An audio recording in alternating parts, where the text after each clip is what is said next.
Assalamualaikum, halo guys, semoga kalian semua dalam keadaan sehat walafiat ya, amin.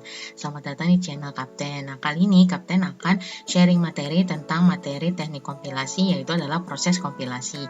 Pada materi sebelumnya, Kapten sudah menjelaskan apa saja sih proses kompilasi. Nah, yang pertama itu adalah proses analisa. Nah, sekarang proses yang pertama akan dibahas adalah proses analisa. Proses kompilasi yang pertama adalah analisa, di mana dalam praktiknya proses analisa adalah proses debug pada compiler. Jadi kalau kalian klik debug pada compiler, maka kalian sedang melakukan proses analisa, yaitu leksikal, sintaks, dan semantik. Seperti apa prosesnya? Simak dan perhatikan baik-baik setiap materinya ya. Dan jangan lupa subscribe dan aktifkan loncengnya, juga like videonya dan share semua videonya di sosial media yang kamu punya. Oke, langsung saja ke materi pembahasan analisa leksikal atau biasa disebut sebagai lexical analyzer atau sebuah scanner. Nah, tugas dari analisa leksikal yaitu adalah membaca program sumber karakter demi karakter atau dari satu state ke state yang lain. Yang kedua, membaca karakter input dan menghasilkan token. Kemudian, dia membuang komentar, spasi, tab, new line, dan karakter lain yang tak berguna. Jadi, pada dasarnya untuk spasi, tab, new line itu tidak digubris sama dia gitu guys. Kemudian yang keempat, dia yang akan menghubungkan pesan kesalahan dengan program sumbernya. Ya, kemudian dia akan mengenali setiap kata daripada kalimat dari source program tersebut. Nah, aku pernah bahas nih ya tentang token, itu bukan token listrik ya guys. Nah, kita sekarang berkenalan nih sama token. Nah, token adalah himpunan karakter yang mempunyai arti khusus. Nah, sama kayak nih kalian beli token listrik. Nah, berarti maksudnya itu adalah himpunan karakter yang mempunyai arti khusus. Nah, bisa berupa angka ya, kemudian kalau misalkan di bahasa pemrograman bisa seperti kata kunci, simbol baca, dan sebagainya. Contoh nih misalnya ada V A sama dengan Fx. Nah, kalau V di dalam bahasa pemrograman otomatis tidak akan dikenali dong guys, karena harusnya if. Nah, jadi token ini bisa mengenali setiap kata daripada bahasa pemrograman. Nah, kemudian jenis-jenis token, yang pertama itu ada identifier, dia itu mengenali sebuah variabel dan nama-nama yang memiliki fungsi. Kemudian yang kedua ada keywords. Nah, keywords ini kata kunci, berarti dia mengenali kata-kata yang memang dia sudah baku atau mutlak, seperti if, do, while, dan sebagainya. Kemudian ada lagi operators. Nah, operators ini berarti berhubungan dengan aritmatika, seperti pertambahan, kurang, bagi, kali, sama dengan, dan sebagainya. Kemudian ada lagi literals. Nah, literals ini adalah nilai yang konstan. Contohnya seperti rumus ya yang memiliki nilai, contohnya rumus lingkaran ya kan. Kemudian kalau kita menggunakan cout hello atau kita memberikan sebuah nilai pada sebuah variabel ya. Jadi nilainya tuh konstan dari awal sampai akhir itu digunakan. Kemudian punctuation. Nah, punctuation itu berarti adalah tanda baca seperti koma, titik dua, titik koma, tanda petik ya, itu adalah punctuation. Nah, jadi jenis-jenis token di dalam sebuah bahasa pemrograman itu dibagi menjadi 5, yaitu identifier, keyword, operator, literals, dan punctuasi. Nah, yang harus diingat ya, di dalam sebuah penerjemahan menggunakan analisa leksikal ada yang disebut sebagai delimiter. Delimiter berguna sebagai pemisah atau pembatas seperti kurung buka, kurung tutup, titik, koma, dan sebagainya. Jadi kalau misalkan ada sebuah instruksi atau sebuah fungsi yang memiliki pemisah atau pembatas, maka harus diterjemahkan sebagai delimiter. Kemudian yang kedua ada white space, pemisah yang diabaikan.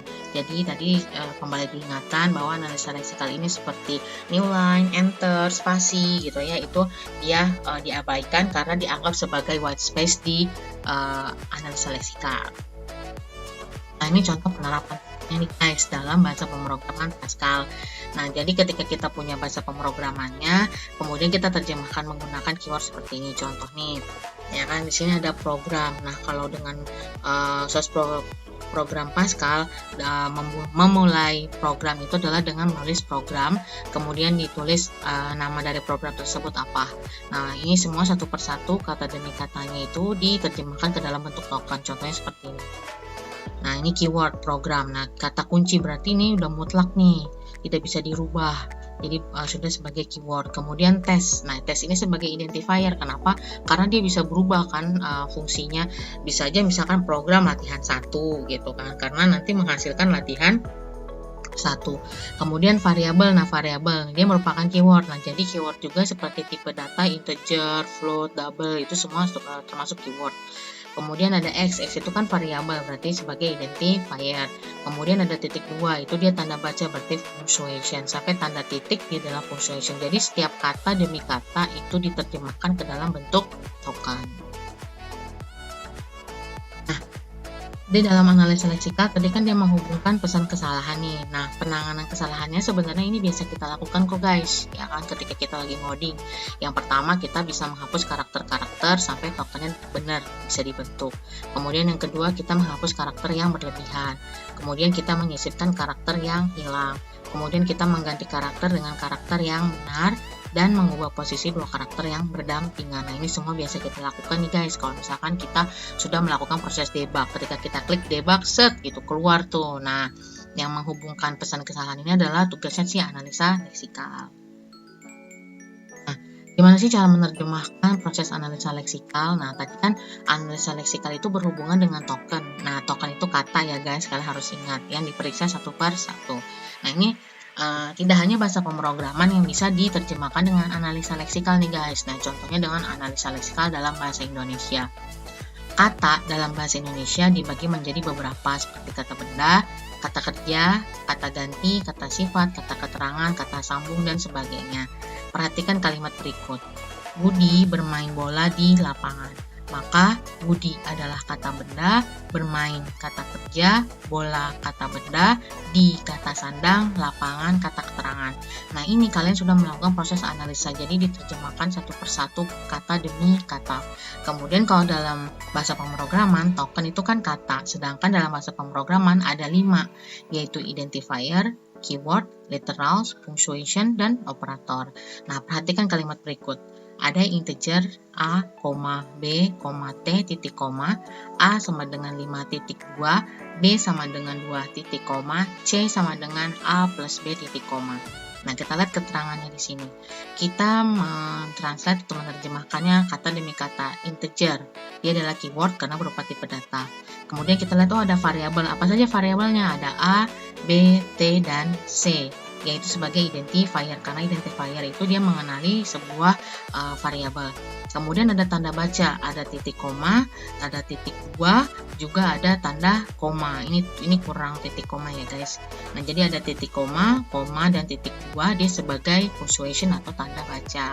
Kemudian di sini ada angka 5 dan 2. Nah, ini tuh dia udah mutlak, dia nggak akan berubah-berubah, jadi tidak bisa diganti-ganti, hanya 5 dan 2 saja nanti yang akan digunakan. Berarti dia konstan kan nilainya, maka dia sebagai literals. Kemudian di sini ada tanda operator juga seperti tanda sama dengan dan tambah.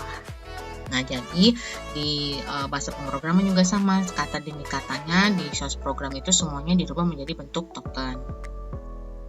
Kemudian adalah contoh lain nih, contohnya seperti ini.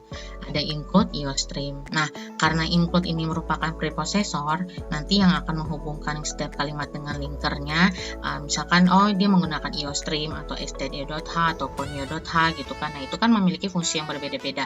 Nah, preprocessor ini nantinya yang akan mengetahui guna dari IOStream ini dan urutan kalimat di dalamnya. Harus ingat struktur ekspresi ya guys, input dan output. Kemudian, bagaimana cara menerjemahkan ini? Jadi kalau misalkan di dalam proses analisa leksikal analyzer hanya membaca si IOStream ini saja daripada preprocessor ini. Jadi preprocessor ini memulai dengan IOStream, maka leksikal analyzer akan membaca IOStream ini sebagai apa? Delimiter identifier. Kenapa menggunakan delimiter? Karena terdapat pembatas tanda lebih besar lebih kecil seperti ini sehingga dibaca sebagai delimiter. Analisis leksikal itu kalau di dalam compiler berbeda lagi guys. Yang harus diingat di dalam translator setiap bentuk dari token itu sudah direpresentasi secara internal sebagai angka dan angkanya adalah unik ya guys. Contoh nih, misalnya 1 untuk variabel, 2 untuk konstanta, 3 untuk label, dan 4 untuk operator. Contohnya nih, kayak misalkan di sini ada kondisi itu kan hanya sebuah label. Kemudian titik 2, if A lebih besar B dan C sama dengan D. Ini kan kalau kita terjemahkan dengan token gitu ya, ini hanya sebagai label saja gitu kan. Ini titik 2 itu punctuation, if itu keyword, A kamu itu adalah identifier, ini tanda operator, ini identifier, then keyword, ini identifier karena variabel, operator, identifier, kemudian punctuation. Nah, di dalam analisa leksikal, di dalam sebuah compiler itu sebenarnya sudah di dalam bentuk representasi internal. Ini contohnya seperti ini. Oh, kalau label tadi kan nomornya berapa? Oh, nomor 3. Kemudian variabel kita lihat, oh nomor 1. Nah, seperti ini. Jadi sudah direpresentasikan dalam bentuk angka. Jadi ini contohnya seperti ini. Nah, coba sekarang kalian analisa source program di bawah ini menggunakan analisa leksikal ya guys. Nah, jadi kalian terjemahkan semua ini ke dalam bentuk token. Oke, dengan cara kalian jawab di kolom komentar. Kemudian kalau kalian mahasiswa kapten, kalian bisa sebutkan nama, NIM, kelas, lalu jawabannya, atau kalian langsung jawab di forum diskusi pertemuan e-learning yang terdapat latihan ini. Oke guys, itu saja materi tentang analisa leksikal di pertemuan ini. Semoga dapat dipahami. Jika ada yang ditanyakan, jangan lupa juga silahkan tanyakan di kolom komentar.